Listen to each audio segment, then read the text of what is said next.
To find the currents in this circuit, first we have to define the currents.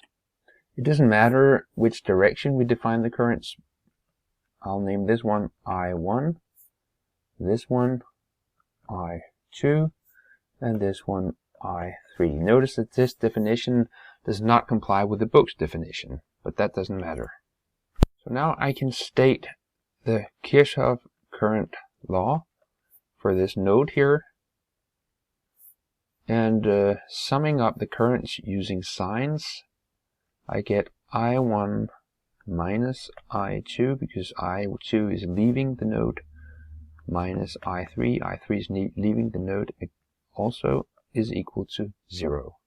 I then define this closed circuit here to be, or this closed loop to be loop 1.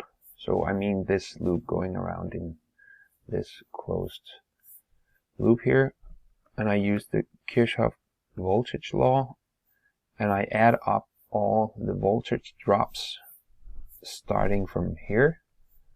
And the first voltage drop is the coil, which has a voltage drop of L1 times di1 dt plus R1 times I1 plus R2 times I2. That's according to Ohm's law.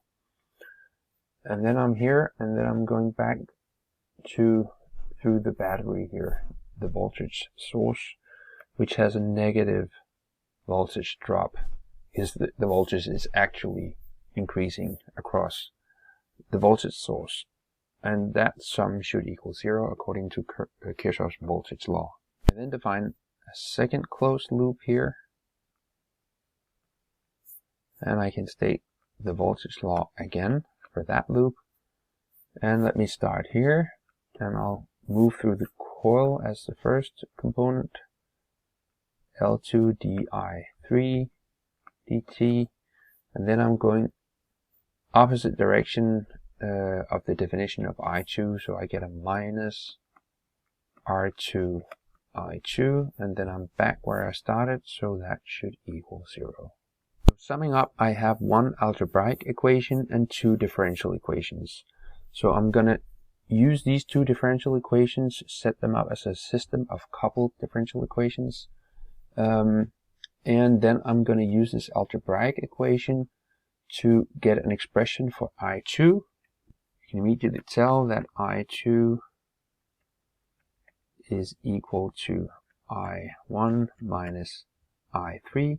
So what I'm going to do is I'm going to substitute that expression into I2 here and into I2 here as well. So that gives me the equations, and where we can see that I2 has been replaced by this expression here. What I want to do now is to isolate the differentials here so that I get this equation for the first equation and equation for the second equation. And you can almost see the way I've stated the equations here that this can be made into a vector equation using vectors and matrices. So let me just do that. And in here I have the unknown functions I1 and I3, the currents. And over here I have, I guess we could call it like that. And then an I in here, I1. And down here, and then I3. And inside the matrix I have these components here, or these coefficients you might call them, like that. And then all I need is this extra term over here, so I'm going to take care of that by adding another vector here, and then insert the appropriate components. And down here there's nothing, so I'll just insert a 0 here. Now I've written the equations in terms, the two equations in terms of one vector equation. express it even more concisely. If I name this vector I, then this vector over here would be I prime, or the derivative of I, and I'll name this matrix A, and these two are multiplied together obviously, and this I'll call U.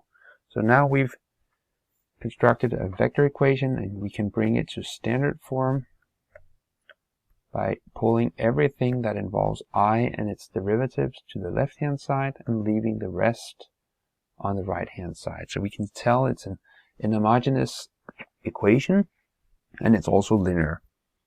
So now we'll try to solve it. Well, first we want to solve the homogeneous version of the equation. The homogeneous version looks like this.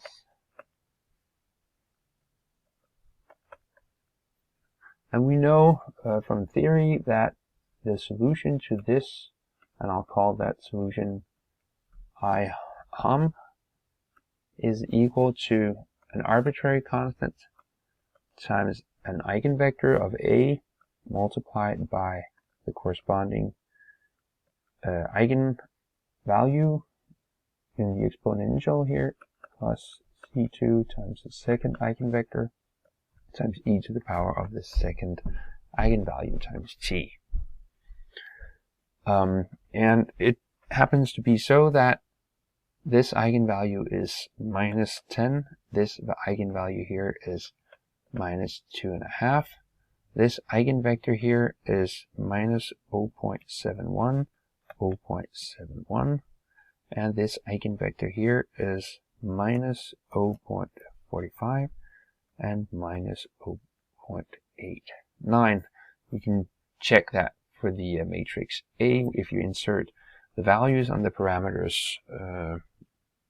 locations. So let's write that solution out. I hom is actually a vector that contains as its first component I1 as a function of t. And if I follow this equation up here, I'll just write the first component of that equation. So this is equal to, well, this over here is a vector, so this should also be a vector. And inside that vector, I'm going to have a C1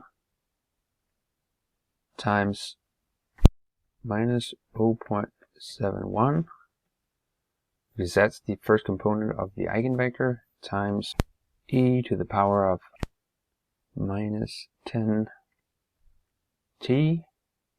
plus C2 times minus 0.45 times e to the power of minus 2.5 times t, and then I can close this vector here, and I can fill in the second component in the same manner, like that. So this is the solution for the homogeneous problem. That is the problem where we don't have a voltage source. So we don't have this term over here, so it's a homogeneous equation. So now we need to find a solution for the inhomogeneous problem. That's a harder problem, but the good news is that we only have to guess one particular solution to that problem. So if we look at the equation here, the guess that we will make will be inspired by the right-hand side.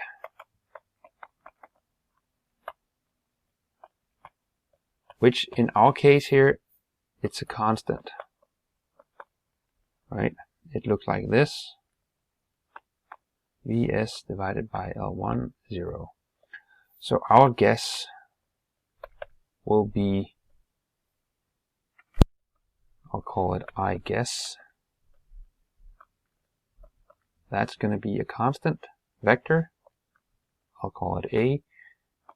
So it has components A1 and A2.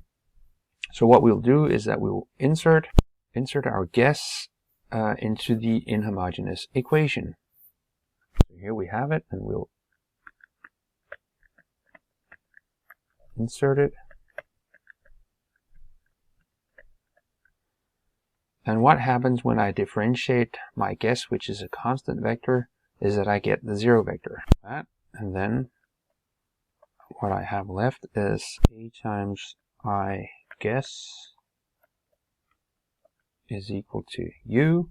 So that's the same as saying I guess is equal to minus A inverse times U. And if you compute this product here, what you get is 2, 2. So A turned out to be 2, 2. So the solution to the inhomogeneous problem, the complete solution, I get by taking the general solution for the homogeneous problem and add the solution, the particular solution to the inhomogeneous problem. Or we can just call it I. I is equal to I homogeneous general plus I inhomogeneous particular. So that's C1 V1 e to the power of minus 10t plus C2 V2 e to the power of 2.5t plus this vector 2, 2.